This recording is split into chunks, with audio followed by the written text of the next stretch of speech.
Hello guys, welcome to Ritvika's blog. So guys, আজকে চলে এসেছি নতুন একটা রেসিপি নিয়ে, যেটা তোমরা বাড়িতেই সহজেই বানাতে পারো। সেটা হচ্ছে মিক্সড রাইস আর চিলি চিকেন। তো গাইজ, দেখে নাও আমি কীরকম করে আজকে ঘরে মিক্সড রাইস আর চিলি চিকেন বানালাম। তো গাইজ, পুরো ব্লগটাই তোমাদের সামনে শেয়ার করছি।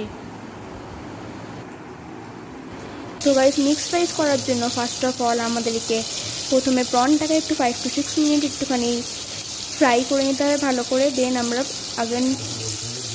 তারপরে গাইজ আমাদেরকে দুটো এগ নিলাম। এগ নিয়ে সেটাকে কড়াইতে ভালো করে মিক্সড করলাম, মিক্সড করে ভুজিয়া মতন করলাম। তো গাইজ, দেখতে পাচ্ছ যেরকম তোমাদের কোয়ান্টিটি সেরকমভাবে তোমরা এগ নেবে, আমার যেরকম। So guys, for chilli chicken, so guys আমরা দেখতে পাচ্ছ চিকেনটাকে ভালো করে ম্যারিনেট করে 5 to 6 মিনিট আর একটু ফ্রিজে রেখে দেবো, ফ্রিজিং করে নেবো। তারপরে এটাকে ভালো করে বের করে আর গাইজ, চিলি চিকেন করার জন্য চিকেনটাকে ভালো করে ম্যারিনেট করে রাখার পর করলে বেশি টেস্টি লাগে খেতে।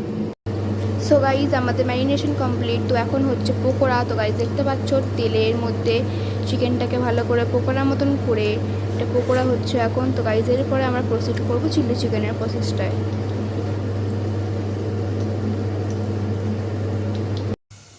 আর গাইস, চিলি চিকেন করতে বেশি কিছু ইনগ্রেডিয়েন্টস লাগে না, খালি লাগবে সস লাগবে, আর এখানে আছে বেল পেপার আছে, অনিয়ন আছে। দেখতে পাচ্ছ তোমরা, এইগুলোকে ভালো করে ফ্রাই করে নেবো। তারপরে আমরা চিলি চিকেনের পকোড়া যেগুলো ভাজলাম সেগুলোকে দিয়ে দেবো, দিয়ে এটাতে সেটা।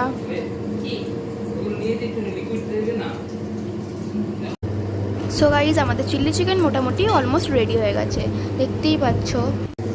সো গাইজ, আমি একটা কথা আগে মেনশন করতে ভুলে গেছিলাম যে মিক্সড রাইস বানাতে হলে তোমরা বাসমতি রাইস প্লিজ ইউজ করো। এটাতে বেশি টেস্টি লাগে খেতে, যে মিক্সড রাইসটা হবে সেটা বেশি ভালো লাগে খেতে, সুস্বাদু লাগে খেতে। তোমরা ট্রাই করে দেখো। তো গাইজ, দেখতে পাচ্ছ আমার এখানে সবই মোটামুটি রেডি।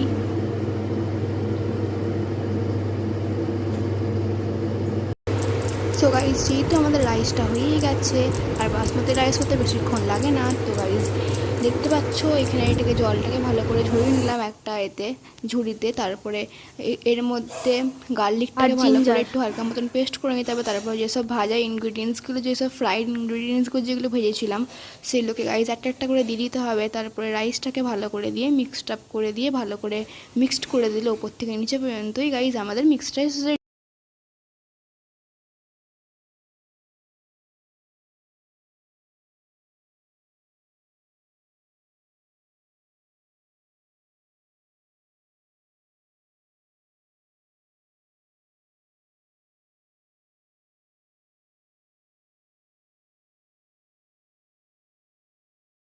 সো গাইজ, আমাদের এখন চিলি চিকেন আর মিক্সড রাইসের রেসিপিটা হয়ে গেছে। সো গাইজ, কীরকম লাগলো আমার ব্লগে আজকের রেসিপিটা কীরকম লাগলো গাইজ, তোমরা প্লিজ আমাকে কমেন্টে জানাবে। আর তোমরা প্লিজ এটা তোমাদের ঘরে ট্রাই করে দেখবে গাইজ কীরকম লাগলো।